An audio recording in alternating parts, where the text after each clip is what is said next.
Bismillahirrahmanirrahim. Assalamualaikum warahmatullahi wabarakatuh. Kita berjumpa kembali dalam channel Ulama Bicara. Dalam episode kali ini kita akan mengangkat tema yaitu tentang adab. Kita menyadari bahwa manusia adalah makhluk ciptaan Allah dengan bentuk yang sempurna. Tetapi kesempurnaan ini tentu saja akan berkurang ketika tanpa disertai adab di dalamnya. Seperti yang Allah jelaskan, manusia memang makhluk sempurna, tetapi tanpa adab, manusia bahkan bisa lebih rendah daripada binatang. Watak kita bisa saja lebih rendah daripada binatang. Na'udzubillah min dzalik. Maka pentinglah bagi kita untuk bisa mematangkan adab kita, adab yang bersandar kepada Al-Quran. Dalam sebuah hadis bahwa Al-Quran adalah hidangan dari Allah.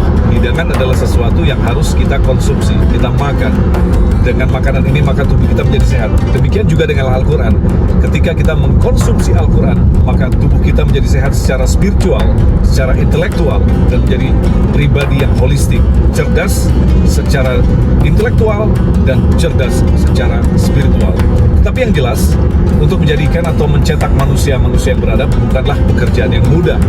Dibutuhkan perjalanan yang tentu saja lama dalam dunia pendidikan yang khusus, di mana di dalamnya ada berbagai macam silabus pendidikan yang meng-create bagaimanakah anak didik ini menjadi seorang penghafal Al-Quran sekaligus mampu untuk mentadabur Al-Quran atau menyerap makna-maknanya. Dan yang menarik sekali, untuk menciptakan generasi-generasi yang beradab Qurani, guru yang kita cintai, Dr. Wido Supraha, telah menggagas sebuah sekolah adab insan mulia yang ada di Depok, dan sekarang ini saya sedang menuju ke sana. Kita akan berbincang-bincang bagaimanakah sesungguhnya mencetak manusia-manusia yang beradab yang tentu saja berguna bagi masyarakat, khususnya negeri yang kita cintai ini. Ikuti perjalanan saya masih dalam Ulama Bicara.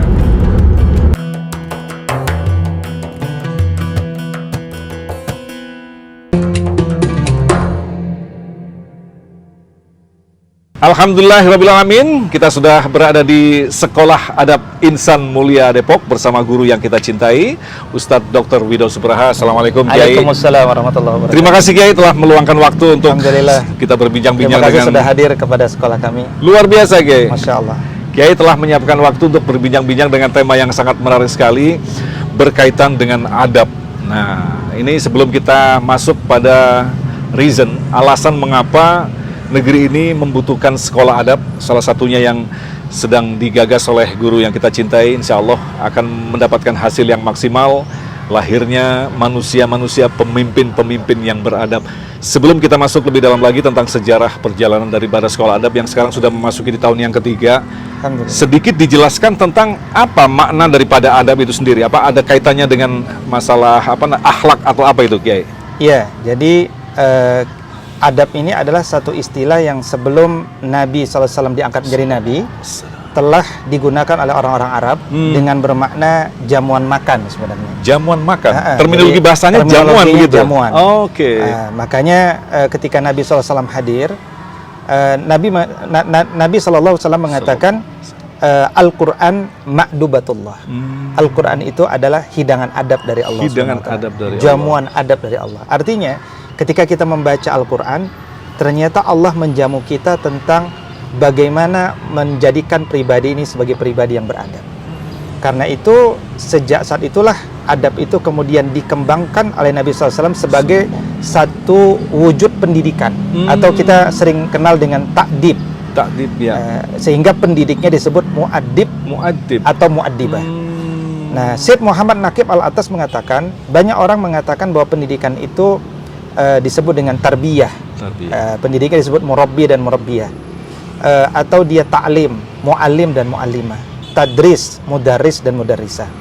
Tapi ta'dib secara kajian filologi, secara kebahasaan, dia sudah mencakup makna baik ta'lim, tadris maupun tarbiyah, dan berfokus pada orientasi yang benar, bahwa tujuan pendidikan itu bukan sekedar melahirkan tenaga kerja, tapi yang lebih penting lagi adalah melahirkan generasi yang beradab, dan itu sejalan betul dengan sila kedua Pancasila, kemanusiaan yang adil dan beradab.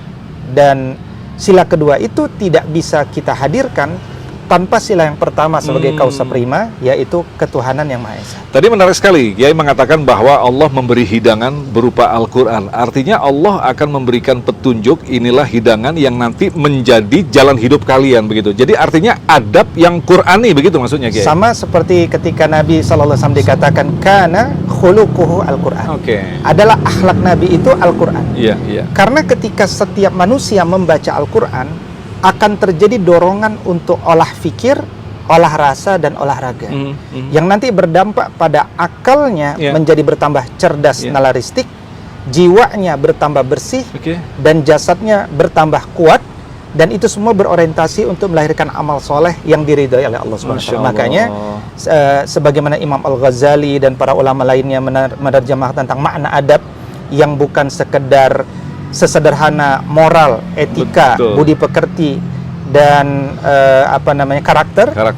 Tetapi adab itu adalah the discipline of body, mind, and soul. Jadi terjadinya kedisiplinan pada jasad, akal, dan jiwa. Luar biasa sekali. Jadi bukan adab yang kita manai secara ringan selama ini. Kamu tidak beradab dalam berbicara, adab dalam menulis atau sebagainya. Ternyata lebih holistik lagi. Lebih holistik. Karena itu dia bukan satu pelajaran terpisah atau pelengkap penderita kalau istilah saya. Tapi dia harus menjadi ruh yang diinternalisasikan pada semua bentuk kurikulum di sebuah sekolah itu. Nah, kita menuju ke sekolah adab insan mulia. Ini cita-citanya luar biasa sekali. Adab menciptakan insan mulia yang berdasarkan Al-Quran. Pertanyaan pertama adalah, apa alasan membuat satu proyek yang sangat luar biasa sekali ini? Apakah selama ini lembaga-lembaga pendidikan kita, pesantren-pesantren kita kurang cukup untuk melahirkan insan-insan yang beradab? Baik, tentu saja guru-guru kita telah menggunakan seluruh umur dan kelelahan mereka untuk melahirkan generasi yang beradab sepanjang zaman ini. Tapi dengan hadirnya sekolah adab ini, kita ingin menguatkan kembali bahwa apa yang tertulis dalam landasan negara kita, yaitu sila kedua, kemanusiaan yang adil dan beradab, itu jangan sekedar menjadi simbol politik belaka. Dia harus diturunkan ke dalam dunia pendidikan dalam hal ini dengan alat ukur yang memang ilmiah. Karena menariknya, kosakata adil dan kosakata adab ini nggak bisa diterjemahkan kecuali dari mana kosakata itu berada, diksi ini berada. Adil ada di dalam Al-Quran dan As-Sunnah, adab ada di dalam As-Sunnah. Maka kalau kita terjemahkan adil dan beradab dengan terjemahan yang tidak bersumber darinya, tentu akan banyak penyimpangan makna di sana. Nah, karena itu kami melihat bahwa persoalan pertama, Pancasila itu tidak diturunkan dalam bentuk hal-hal yang bisa terukur hari ini. Nah, dalam konteks Islam sendiri, banyak sekolah yang berlabel Islam, tapi tidak membuat alat ukur seperti apa, Islam seperti apa yang akan mereka kembangkan. Nah, karena itu kemudian lahirlah persoalan-persoalan di dunia pendidikan, misalkan bahwa dunia pendidikan itu hanya sekedar melahirkan tenaga kerja. Tentu berbeda cara kita mengelola dunia pendidikan yang berbasis melahirkan tenaga kerja dengan melahirkan generasi yang beradab, gitu ya. Secara umum negara itu dia berfokus ingin melahirkan a good citizen, warga negara baik. Siapa warga negara baik? Saya kira yang disebut warga negara baik itu sekedar mereka yang bayar pajak, taat lalu lintas, kira-kira seperti itu. Apakah mereka ingin berzina di tempat tertutup? Nggak ada urusan bagi negara, masing-masing kan. Nah, tetapi kita harus fokus pada melahirkan a good man. Karena a good man, dia pasti ingin menjadi a good citizen. Tapi a good citizen belum tentu ingin menjadi a good man. Maka terlalu banyak persoalan yang akhirnya turun multidimensi. Misalkan banyak sekolah yang mendahulukan ilmu fardu kifayah, tapi akhirnya meninggalkan ilmu fardu ain. Akhirnya kita ketemu banyak generasi bangsa yang umur 30, 40, 50 mereka hijrah. Sebenarnya dia perlu hijrah karena dia tidak menemukan ilmu fardu ain itu, baru menemukan ketika dia berada pada posisi level bisa berpikir dengan tenang, kan begitu kira-kira. Atau kemudian kita menemukan lahirnya generasi yang punya potensi menjadi ulama tetapi awam dengan sains. Sebaliknya munculnya generasi yang kita anggap cerdas secara saintis tapi awam dengan agama. Masing-masing bergerak pada menaranya yang berbeda. Nah, ini kan tidak pernah terjadi, dan ini bukan syarat peradaban itu sendiri. Karena peradaban hanya bisa dikembangkan oleh ulama yang saintis ataupun saintis yang ulama. Yang dengan narasi kepemimpinannya dia bisa memimpin umat dan bangsa ini. Gitu. Nah, jadi dikotomi antara agama dengan sains itu juga persoalan. Maka kami memulai gerakan ini adalah dengan menginventarisir apa saja sih persoalan-persoalan pendidikan yang ada hari ini, dan satu persatu persoalan itu kita coba implementasikan solusinya di sekolah ini. Makanya kita niatkan sekolah ini sebagai sekolah model. Kalau menurut pengamatan Kiai, apa yang menjadi permasalahan paling utama dalam proses pendidikan kita di Indonesia ini? Kita tidak fokus pada sila yang pertama, itu ketuhanan yang Maha Esa itu dia. Artinya ketika kita tidak fokus pada berketuhanan yang Maha Esa, artinya kita tidak berkitab suci. Nah, ketika kita tidak berkitab suci, akhirnya semua pelajaran kita tidak menjadikan kitab suci kita sebagai ruh. Makanya orang belajar Al-Quran hanya sekedar pelengkap penderita, padahal dia harusnya ruh daripada pendidikan itu sendiri. Bagaimana mungkin kita bisa melahirkan sosok yang anti korupsi, ya kan, anti suap, kalau dia tidak dibangun dengan spirit Al-Quran sebagai sumber motivasi awalnya. Nah, itu persoalan yang paling mendasar saya kira. Dan itulah yang menyebabkan akhirnya kemunduran bangsa ini dan umat Islam pada khususnya karena the loss of adab, yaitu hilangnya adab itu sendiri. Nah, kemudian spirit Al-Quran yang harus kita bumikan di Indonesia, sementara kita menghadapi begitu macam perbedaan-perbedaan, dan juga salah satunya adalah berbeda juga masalah keyakinan, keimanan. Ini kan menjadi pekerjaan yang sangat berat sekali. Ya, jadi Indonesia ini adalah negeri dengan mayoritas umat Islam, 87%. Inggris sebagai contoh adalah negara yang bangga mengatakan kami berdasarkan Anglikan, Katolik. Jadi adalah sesuatu yang wajar ketika umat Islam harusnya mengembangkan pendidikan apa yang menjadi sesuatu yang mereka yakini. Dan itu sangat Pancasilais. Karena tadi konstruksi berpikir kita, kalau seseorang itu berketuhanan yang Maha Esa, berarti dia berkitab suci. Dan kalau dia berkitab suci, berarti dia beral-Quran. Ketika seseorang beral-Quran, berarti dia berpancasila. Ternyata ketika kita buka Al-Quran, terdapat dorongan yang luar biasa bagaimana adab kita kepada orang yang berbeda keimanan kepada kita, kan? Misalkan harus berlaku adil, jangan mencaci, jangan merusak rumah ibadah orang lain, berbuat baik kepada kedua orang tua kita meskipun dia non-muslim dan memaksa kita untuk memasuk kepada agamanya, tidak memaksa dalam beragama, dalam berdakwah juga tidak ada paksaan, gitu kan? Jadi membantu orang bersedekah juga tidak melihat agamanya. Itu hanya bisa kebentuk menjadi ruh yang kuat ketika memang spiritnya adalah kalam ilahi. Dari Khalik yang menciptakan kita sebagai makhluk. Maka akhlak itu sendiri, kalau tadi kita kembali kepada akhlak, ini kan bahasa agama. Akhlak itu tidak mungkin hadir tanpa ada kesadaran manusia yang menyadari bahwa dirinya makhluk, dan makhluk itu sesuatu yang diciptakan, berarti ada yang menciptakan, yaitu Khalik. Kesadaran yang diciptakan kepada yang menciptakan, disitulah akan lahir akhlak. Tidak mungkin terlahir akhlak kalau tidak terkorelasi dengan Khalik, gitu. Jadi memang satu akar kata di situ ya, makhluk, Khalik, dan akhlak. Makanya tugas dunia pendidikan yang paling mendasar adalah mengenalkan kepada murid kita bahwa dia punya hutang besar kepada Allah Subhanahu wa Ta'ala. Dan itulah kenapa kita tidak menggunakan kata siswa. Karena siswa itu bahasa Sanskerta artinya selalu taat. Dan itu sudah dikritik juga oleh banyak ahli pendidikan. Tapi murid, ini kita bisa temukan istilah ini di dalam karyanya Al-Imam Al-Qushairi, yang bermakna seseorang yang berkemauan kuat untuk belajar bertakhaluk dengan sifat Allah yang irodahnya, kehendaknya, yang maha berkehendak. Jadi bisa ditegaskan orang berakhlak adalah orang yang menyadari dirinya adalah ciptaan Allah dan semua kembalikan kepada Allah. Nah, ini yang menarik sekali, Kiai. Untuk menjadikan orang-orang yang berakhlak dan beradab tentu saja bukan pekerjaan yang mudah. Salah satunya adalah proyek yang digagas oleh Kiai sendiri, menciptakan sekolah pendidikan, sekolah adab.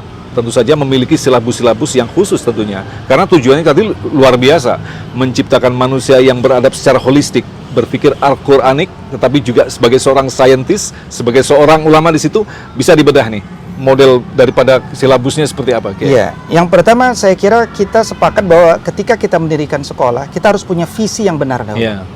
Karena kalau kita punya visi yang benar, kita akan punya misi. Kalau kita punya misi, kita akhirnya punya program kerja. Silabus, kurikulum itu bagian daripada program kerja itu. Maka Allah akan menilai kita sebenarnya adalah pada proses yang kita hadirkan menuju tujuan yang benar itu. Ya kan? Kalau dan karena itu kita sepakat bahwa Nabi Nuh alaihissalam adalah pendidik yang terbaik di zamannya, meskipun anaknya tidak mengikutinya dalam ketakwaan. Ya kan? Meskipun istrinya pun berkhianat dalam agama dengannya. Kenapa? Karena kita yakin Nabi Nuh alaihissalam dalam hidupnya pasti telah menghadirkan proses yang benar. Maka agama itu menilai kita pada proses yang kita hadirkan. Karena itulah kita para pendidik harus fokus pada prosesnya. Nah, proses yang benar dalam dunia pendidikan adalah menurut hemat kami, pertama yang diwajibkan untuk mendidik itu kan sebenarnya bukan kita, tapi para orang tua kepada anaknya. Maka menyadarkan para ayah bunda, para orang tua bahwa mereka punya kewajiban untuk mendidik anak mereka menjadi anak beradab, itu tantangan pertama yang harus kita hadirkan. Dengan demikian, membangun pendidikan diawali dengan membangun kesadaran kedua orang tuanya untuk siap bermitra dengan kita. Yang kedua, yang disebut pendidikan itu ya adalah gurunya, ya kan? Maka seperti apa gurunya? Seperti itulah murid kita. Karena buah tidak jatuh jauh dari pohonnya. Murid kita tidak akan jatuh jauh dari siapa gurunya dan siapa orang tuanya. Maka kami memulai dengan membangun orang tuanya melalui sekolah adab untuk orang tua, yang kita punya kurikulum yang lengkap dan sistematis di sana, dan kita juga memulai dengan membangun gurunya, sekolah adab untuk guru, yang kita punya kurikulum sistematis di sana, jauh sebelum kita membuka sekolah adab untuk tingkat usia dasar ini. Nah, kita sekarang memulai untuk tingkat usia dasar. Tentu itu juga ada alasannya pastinya. Kenapa kita tidak mulai dari SMP, SMA atau pendidikan tinggi gitu ya. Nah, kalau kemudian dikatakan bagaimana kurikulum kita menegaskan bahwa kita akan mencapai apa tujuan negara, tetapi dengan cara yang lebih kreatif dan tujuan yang jauh lebih besar lagi. Ya. Karena umumnya pemerintah membuat kurikulum untuk in average dari Sabang sampai Merauke. Ya, kira-kira kurikulum yang bisa diterima buat seluruhnya. Betul. Nah, maka kita sudah pelajari kurikulum itu dan kita akan sampai pada tujuan itu dengan cara yang lebih kreatif, dengan cara yang lebih sederhana dan lebih mudah. Tetapi kita punya target lebih tinggi lagi. Ya, contoh, saya kira negara belum pernah punya target untuk melahirkan sosok generasi yang hafal Al-Quran, misalkan. Nah, kami bercita-cita melahirkan generasi penghafal Quran, dari minimal 7 juz hingga maksimal 30 juz sesuai kapasitas dan kekuatan kemauan daripada murid kita di usia dasar ini. Yang itu tidak sekedar menghafal Al-Quran, tapi juga menghayati dan memahami Al-Quran. Makanya sejak awal kami memulai dengan menghafal Quran dengan tadabbur. Dalam level sampai seperti apa itu? Pemahaman seperti apa? Dengan kemampuan menerjemahkan dulu. Misalkan juz 30, ya kan? Qul huwallahu ahad, qul katakanlah huwa dia Allah Allah ahad, satu. Dari kelas 1 dia sudah terbiasa.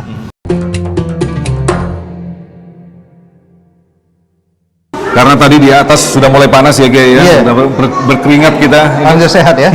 Jam 8 jam 9 Take-nya jam 8 pagi di atas roof. Memang ini dibuat di semacam ruko begitu ya, Kiai ya? Iya, kebetulan kita baru mulai untuk dengan ruko ini. Alhamdulillah muat untuk dunia, untuk proses pendidikan kita lah. Karena kita di sini hanya membatasi pada 2 kelas saja, satu angkatannya, dan satu kelasnya maksimal 10 sampai 12 orang saja. Karena itu kami anggap sebagai kapasitas seorang muadib atau guru yang mampu untuk memonitor harian. Model pengawasannya lebih ketat begitu ya? Iya, karena kita menerapkan proses pengamatan dan penilaian harian.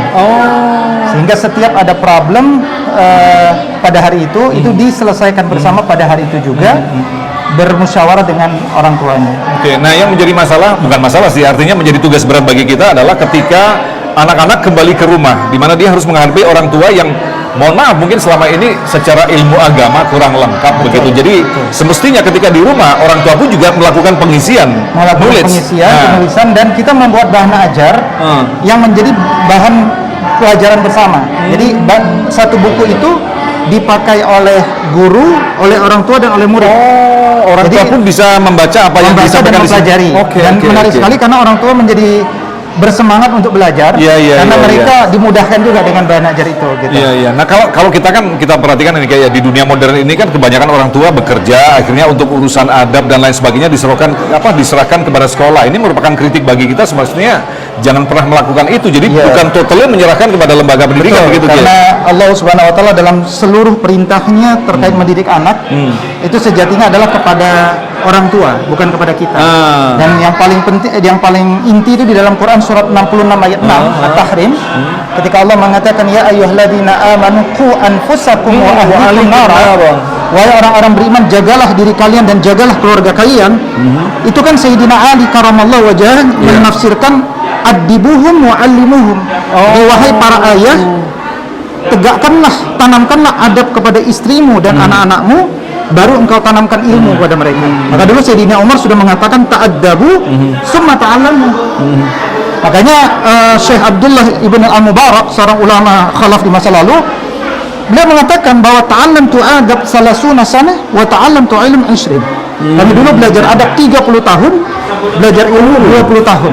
Lebih lama mana itu? Belajar adabnya ya. Adabnya terlebih dahulu ya. Karena orientasi orang itu adalah adab.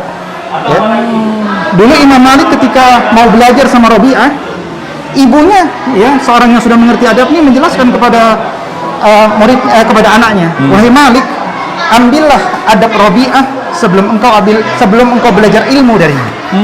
Jadi orang-orang tua dulu itu mendorong anaknya mengambil adab dari gurunya. Nah, kalau di sini artinya konten daripada untuk membentuk anak yang beradab itu apa saja yang ditekankan, Kiai? Ya, jadi nanti ini kan dalam supervisi pendidikan Islam. Iya, iya. Ketika kita sudah memaknai bahwa adab itu adalah disiplin akal, jiwa, dan jasad, Iya. maka kurikulum kita harus mampu membangun dan melahirkan sosok yang memiliki kecerdasan nalaristik, jiwa yang bersih, jasad yang kuat, yang semua untuk melahirkan amal soleh yang mencari keridhaan Allah Subhanahu Wa Taala. Iya. Holistik banget holistik, ya. Maka kemudian kita memiliki kurikulum yang sederhana, yang kreatif, ya, dengan tematik dalam 5 hari itu, yaitu adab dan iman, sains Islam, sejarah dan bahasa, fikih, dan matematika nalaristik. Baik. Kita ingin menjawab persoalan hari ini di mana Indonesia itu tingkat malarianya peringkat 75 dari 77 negara. 75 dari 77 negara dari hasil statistik di tahun 2018. Tingkat malaria. Dan itu diukur dari literasi, ya, sains dan matematika. Ya Allah, masih lemah sekali ya, jauh sekali ya. Dan sekolah Islam cukup challenging hari ini kan persoalannya. Iya. Semestinya kan bisa dilakukan oleh sekolah-sekolah Islam. Artinya mereka memiliki kurikulum yang khusus untuk bisa membentuk orang yang. Betul. Nah, makanya saya selalu mengingatkan diri saya pribadi, membangun sekolah Islam itu tidak mudah. Iya. Karena kita punya tanggung jawab mengukur apakah sekolah kita ini betul-betul sudah Islami dalam pengertian yang holistik atau tidak. Banyak orang dalam konteks misalkan melakukan Islamisasi sains, mereka melakukan ayatisasi, sekedar mengutip ayat dan itu sudah dianggap tidak, ya. Jadi kita menggunakan cara Islamisasi yang juga memang sudah dilakukan oleh para ulama dulu. Makanya misalkan saya ada menulis buku judulnya Pemikiran George Sarton, seorang bapak sejarah sains dunia. Dia yang mengatakan bahwa siapa yang ingin mengatakan bahwa Ibn Sina itu sekedar pakar di bidang teologi? Iya. Dia menulis loh di bidang kedokteran. Betul. Nah, kita hari ini kenalnya hanya kedokteran kan? Betul. Padahal dia dianggap di dunia barat sebagai pakar juga di bidang akidah, bidang teologi. Fakhruddin Ar-Razi misalkan, dia menulis karya di bidang tafsir, tapi juga dia menulis di bidang kimia, bidang psikologi. Betul. Nah, artinya ternyata orang dahulu ketika belajar agama, dia generalis sekaligus spesialis gitu ya. Artinya dia memahami wawasan yang luas. Ya, karena untuk menjadi khalifatun fil ardi nggak cukup hanya menguasai satu cabang ilmu atau hanya sekedar hafal Quran tapi tidak paham kandungan maknanya gitu ya. Nah, itu satu contoh kritik-kritik kita agar kemudian narasi pendidikan kita betul-betul berkembang gitu ya. Ya, insya Allah mudah-mudahan model yang digagas oleh Kiai ini akan benar-benar menjadi model kelak untuk menciptakan manusia-manusia yang beradab. Jadi kita Indonesia ini sebenarnya banyak orang pintar, begitu Kiai ya, pintar secara ya akal begitu ya, tetapi mungkin ada sesuatu yang memang perlu disempurnakan di sini Kiai. Di antara juga yang kita kritik adalah banyak orang pintar dia bekerja sendiri. Iya. Bekerja sendiri, membuat konsep sendiri. Nah, di sini kita belajar bahwa ini dilakukan dengan amal jama'i. Kalau istilah kebangsaannya gotong royong gitu ya. Kita tidak membangun berbasis ketokohan dan kita membangun gerakan revitalisasi pendidikan Islam agar berorientasi berkeadaban ya. Dan alhamdulillah sejauh ini sudah cukup banyak sekolah-sekolah yang kemudian mentransformasi kurikulum mereka dengan orientasi yang benar dan menghadirkan proses yang juga bertanggung jawab pastinya gitu. Baik.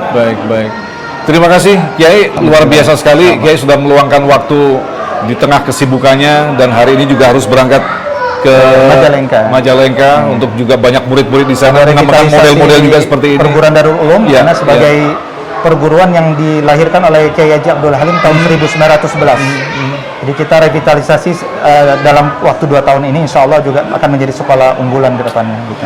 Terima kasih atas waktunya, Kiai. Sampai ketemu kembali, Kiai. Sehat-sehat dan sehat dalam berdakwah dan selalu penuh keberkahan dalam perjalanan Kiai dalam berdakwah. Semangat membuat konten-konten yang insya Allah. menarik dan akan memberikan dibutuhkan dan pencerdasan. solutif. Ya.